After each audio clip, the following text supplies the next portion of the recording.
The TMJ-TMD conundrum is real and has been puzzling the dental and medical professions for decades. This is the TMJ-TMD Demystified podcast with Dr. Tony Urbanek, where we'll connect the dots between TMD symptoms and the actual cause. We'll tackle common TMD misconceptions and educate you, the practitioner, about a simple, tested, and proven TMD solution that has already provided relief to thousands of patients, while helping practitioners build an additional source of income free from insurance control. Welcome to this episode of the TMJ-TMD Demystified podcast.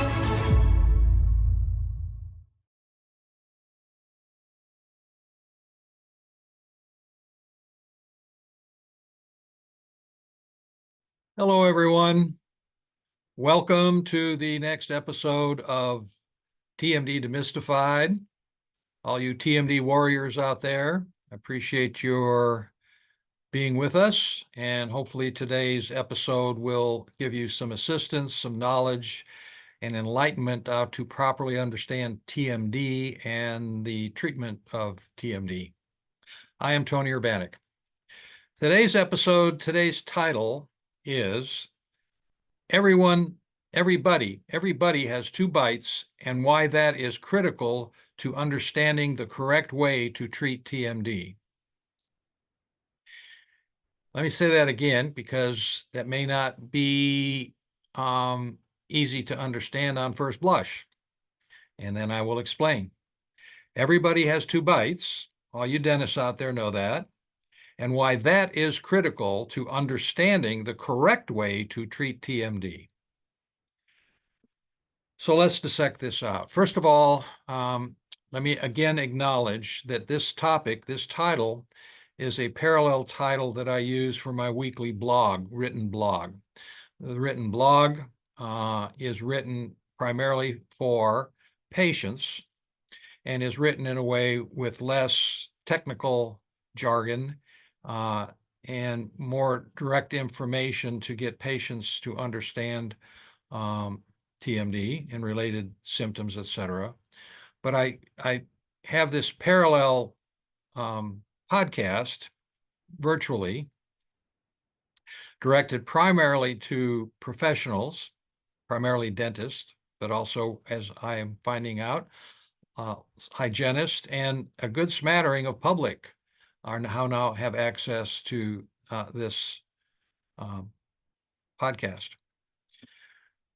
But the parallel concepts are the same. I just have to address a little differently. So first of all, as us professionals know, everybody has two bites. There is the centric occlusion, where over time, the teeth have learned to fit together well, also called the acquired bite, because as teeth position themselves, changing from the earlier adolescent position to the permanent position of teeth and the exfoliation of deciduous teeth, the bite changes. And fortunately, in most cases, we end up with a nice centric occlusion where the teeth mesh nicely. And in some cases, they don't, at which point, at some point in time, most people will tend to seek orthodontic help to get their, quote, teeth straight. But all of it is just one bite. It's called centric occlusion, where the teeth meet. Good or bad, right or wrong, this is what happened during the process of exfoliation and permanent tooth eruption. And then there is a centric relation, the centric relation of the teeth. It's the centric relation of the teeth, but more properly, it is the position of the condyle and the glenoid fossa of the jaw, which creates centric relation. So you have centric occlusion where the teeth mesh reasonably well together in an acquired state.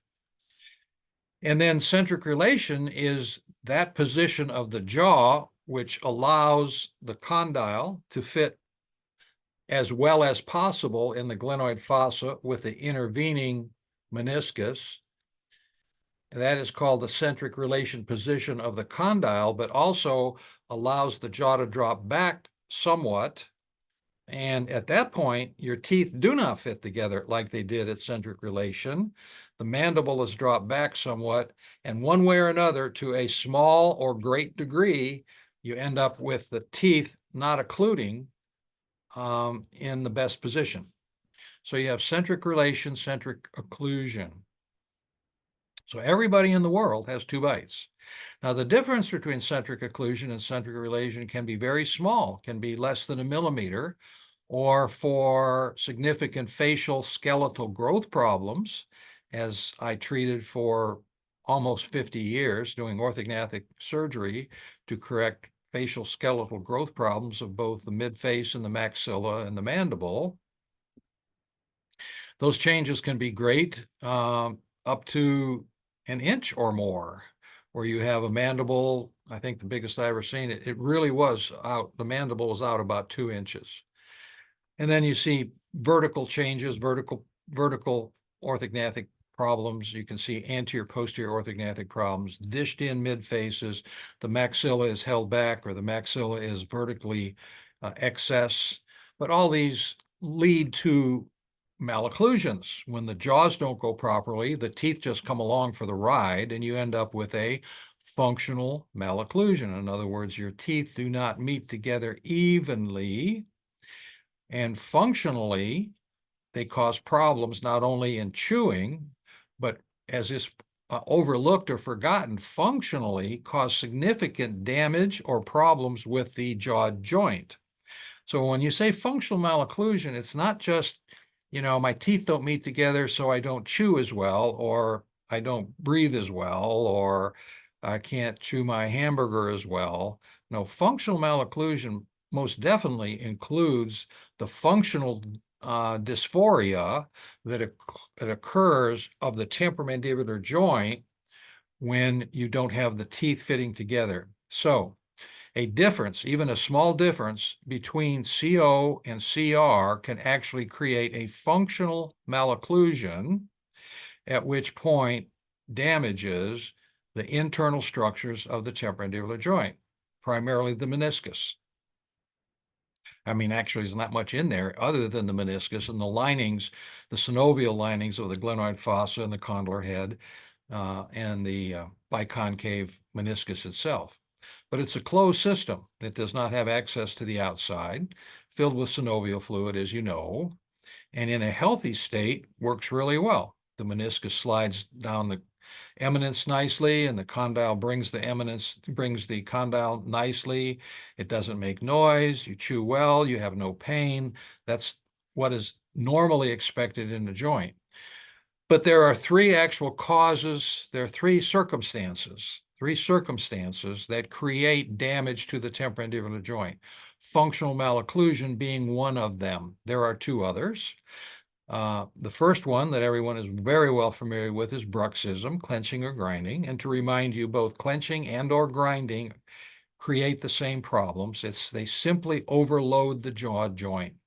Bruxism overloads the jaw joint.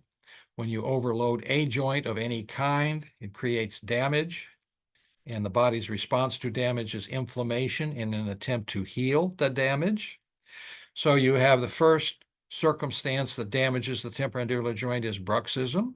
The second circumstance would be acute trauma of various kinds. Acute trauma would include bar fights, 4x4s off the back of a pickup truck for the men. For the women, primarily it's auto accidents and whiplash injuries, although here in Tennessee, we have a lot of horse injuries. I was surprised the number of people who have severe accidents, severe facial trauma, severe head and neck trauma, and other body problems associated with accidents associated with horses. All right, so there are three causes, three circumstances which damage the temporomandibular joint: bruxism, acute trauma, and functional malocclusion. Now, we're going to focus today just on functional malocclusion. I've already talked about how important it is to understand what a functional malocclusion is. It can be a very slight difference between CO and CR. How slight? I have learned that it can be as little as a couple millimeters. That would be on the low side. Fortunately, most people, most individuals can accommodate a small difference between CO and CR, because as you go through your day, as you go through your eating habits, as you brux at night, it's a constant change between centric occlusion and centric relation, centric occlusion and centric relation. And it's the change between centric occlusion and centric relation under stress, under pounds of stress, forces, that damage the inside of the joint. So most people, fortunately, can accommodate a small difference between this constant change between CO, CR, CO, CR, CR, can accommodate that small difference. It is seen easily and frequently when people wake up in the morning with a device in their mouth, which has them back in CR, and they take it out of their mouth and they say, my teeth don't fit together. My teeth have moved. My teeth have moved. They take the device out of their mouth. That brings them back to CR, centric relation. They go to eat their Wheaties, and their teeth don't meet together evenly. Their teeth are held back maybe slightly, maybe a quarter of a millimeter, a half a millimeter, a millimeter. And then their response is, it moved my teeth. No, it didn't move your teeth. The whole jaw moved back and you went back to centric relation. But it is that difference. Now, when the difference gets great enough beyond the patient's ability to accommodate that difference between CO and CR, whether it's an orthognathic problem, a bad class 2, extreme class 3, or just 3-4 millimeters between CO and CR that you can hardly detect visually, it creates excessive loads on the temporomandibular joint. And again, it is the loading of the temporomandibular joint beyond limits. What are the limits? We're not sure. I think it varies between individuals for sure. Again, some people can accommodate difference in loading patterns and some people can't. But those are the three circumstances that create damage to the temporomandibular joint, functional malocclusion being one of them, and functional malocclusion being defined as the difference between CO and CR, which will also include problems with orthognathic surgery, problems that would necessarily be treated by an orthodontist alone, or problems that would be treated with an orthodontist with the help of an orthognathic surgeon. Now, using a device that we around here call the Urbanek device and protocol, simply is a flat plane that is used to separate the posterior teeth for a period of time long enough to allow the inflammation to decrease. When the inflammation decreases to the point that it doesn't stimulate signals to tighten the muscles, which is the functional part of TMD, when the muscles are not tight and getting signals to be tight from the brain because the brain has seen that there's inflammation in the joint and is trying to help. The brain says, tighten up, don't move the jaw, tighten the muscles. And when the muscles get signals to get tight from the brain, they pull on the bone where they are attached to the bone, stimulate the nociceptors in the periosteum of the bone, and that is where the pain originates from. The pain does not originate from the muscles. The pain originates from where the muscles are attached to the bone. Right there, doc, every morning where the temporalis is attached, or the temporalis internally where it's attached to the coronoid process. Patients will point to their cheek right there and try to touch the coronoid process through their cheek and say, right there, it hurts. And they'll push on the coronoid process, which is the insertion of the temporalis muscle. And those pains move around because the muscles get various signals, nervous signals, not all at the same time, not all the same muscles, not all on the same day, not all on the same side of the face. And then we often run in with TMD disease, quote, TMD symptoms, TMD disease. But this device simply separates the posterior teeth, which unloads the joint. Unloading a joint, whether it be a hip, a knee, or an elbow, unloading or a temporomandibular joint allows inflammation to decrease. Unloading a damaged joint with a set of crutches allows the inflammation to decrease. Unloading the elbow with a sling allows the inflammation at the lateral epicondyle to decrease. Unloading the jaw with a device that doesn't allow the posterior teeth to touch unloads the joint, because 90% of the loads on the temporomandibular joint come from the posterior teeth. That is why we crack nuts with our back teeth, not our front teeth. 90% of the loads on this joint come from the posterior teeth. So by unloading the joint, separating the posterior teeth according to a well-worked out protocol will allow the inflammation to decrease to the point where it doesn't stimulate the nervous signals through the sympathetic nervous system to stimulate muscles to get tight, creating facial pains, and then neck pains, and then shoulder pains, and then arm, hand tingling and numbness even. So that is the mechanism. That is a different way to describe the mechanism for TMD and the importance of understanding how centric occlusion and centric relation play a part in creating the symptoms. And next, how it's important to understand what to do about CO and CR after you have conquered the symptoms. So by placing a patient in a device long enough, according to a protocol, usually 24/7 for 2 months, nighttime only the rest of your life, the symptoms themselves are diminished, decreased to the point where the patient is comfortable, happy, smiling. But what you haven't done is you haven't addressed the functional malocclusion. Now, again, the 3 circumstances that cause damage to the joint, we do not have control of bruxism. We do not know the mechanism. We cannot outline. We cannot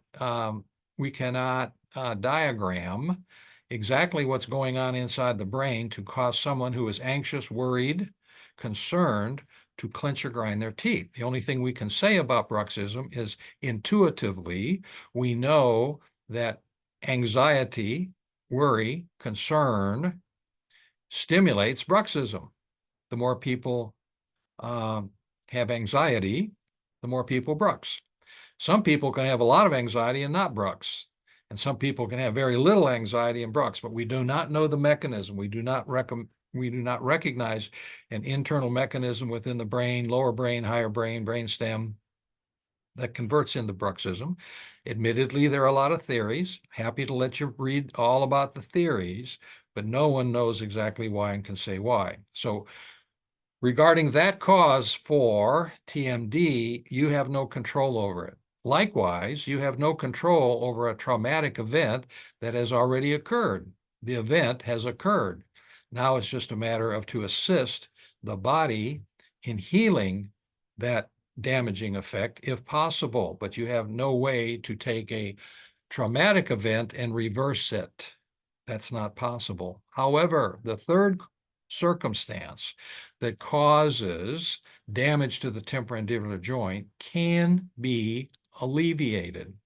You can remove the circumstances that occur that end up with functional malocclusions. And that is why, getting to the point of this episode, that it is important to finish a case, to finish your reconstructive process and help with the patient when and if there is a functional malocclusion noted, whether it be significant, meaning one that, in my mind, as an orthognathic surgeon, would include orthognathic surgery in addition to orthodontics, or a less significant functional malocclusion, which can be handled with orthodontics alone, or a rather minor change in functional malocclusion, difference between CO and CR, that can be handled adequately with occlusal equilibration. And there are smaller differences that do apply to simple equilibration.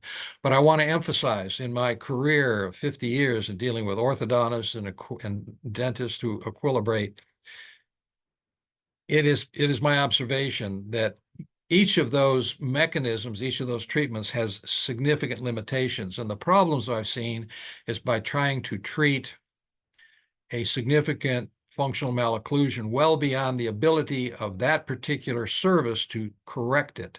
For example, trying to correct a significant bite problem, functional malocclusion, that is more than just a millimeter or so with occlusal equilibration. I've seen that several times, leading to terrible outcomes.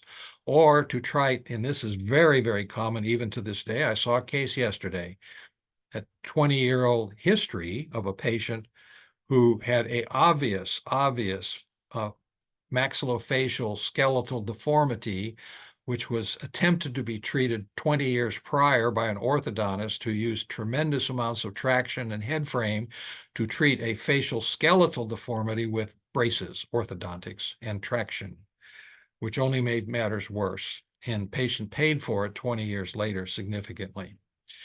My point being, trying to correct a functional malocclusion with a method that is well beyond the ability of that method is not the appropriate thing to do. There's a scale of potential treatments, starting out with occlusal equilibration. Beyond that, you have to apply orthodontics, and beyond that, you have to apply orthodontics and orthognathic surgery. And it is the wise doctor, it is the wise clinician who understands that and applies those rules to the better outcome of the patient. Now, along those lines, again, in finishing a case, once that you have the patient comfortable and in this device, usually at that time it's nighttime only, but you have noted the patient have functional malocclusion, it is your responsibility to bring that attention to the attention of the patient, that now that we have got your symptoms at bay and you are happy, we now need to address your functional malocclusions, because that is the one circumstance that can be corrected, should be corrected.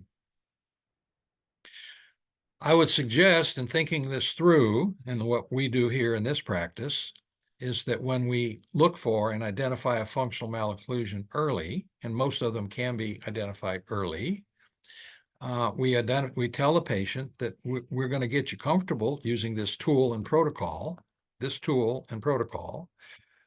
but after that, we're going to need to sit down and talk about what it's going to take to get your functional malocclusion treated, whatever step that would be, or combinations of steps that would be to make that happen. And when you do that, you have a very accepting patient. You have a very happy patient. You have a patient that sees you as a very responsible doctor. So do not be afraid or anxious, creating some bruxism for you, anxious, to talk to your patients about what may occur and may be necessary to fix their functional malocclusion after you treat their TMD symptoms. So going back to the title, hopefully now we can bring this title, make sense to you. Everybody has two bites. This is true. And why that, which is CO and CR, the two bites, why that is critical to understanding the correct way to treat TMD. You not only treat it with a device that unloads the joint, that makes the symptoms go away, but you treat it correctly by fixing, correcting, making sure the patient ends up with a bite which is not exhibiting itself as a functional malocclusion. So you don't have to have CO equals CR, that's not the point, but you need to get them pretty close. And if you are an enlightened orthodontist, you know, as you do your daily work on children, adolescents, and adults, it is important for you to understand that you're just not moving teeth in the maxilla and mandible. You have to take in consideration, when you put traction on those teeth, what it's doing to the temporomandibular joint, and whether or not you actually are creating an increase in CO-CR discrepancy, which what we see frequently. All right, a little technical today, but it is important. It is important to understand how CO and CR relate to causing TMD, and how and why it is important to treat CO and CR once you get the symptoms at bay, completely gone, and the patient happy. A little more information in a much simpler way can be observed, read at the blog that is on our website, which is, I believe, number 134, which is also entitled Everybody Has Two Bites and Why That Is Critical to Understanding the Correct Way to Treat TMD. This is written more for patients. With that, as the final note, I encourage anyone who'd like to talk with me or criticize me. I can be reached at tony@tmjservices.net. Our website is www.urbanektmj.com, of which doctors can become network providers and use this device and protocol once licensed, because it's patented, and use it for their benefit, the benefit of their practice, and most importantly, the benefit of their patients, because the results are tremendous. This is an absolutely new paradigm of treating TMD, not treating symptoms, treating the cause of all the symptoms, which is chronic inflammation within the joint, by resting the joint adequately to allow the chronic inflammation to diminish. Can't say it in a better way, can't say it more simply. I look forward to the next time that I present to you. That'll be on a Tuesday. I am Tony Urbanek, and this is TMD Demystified.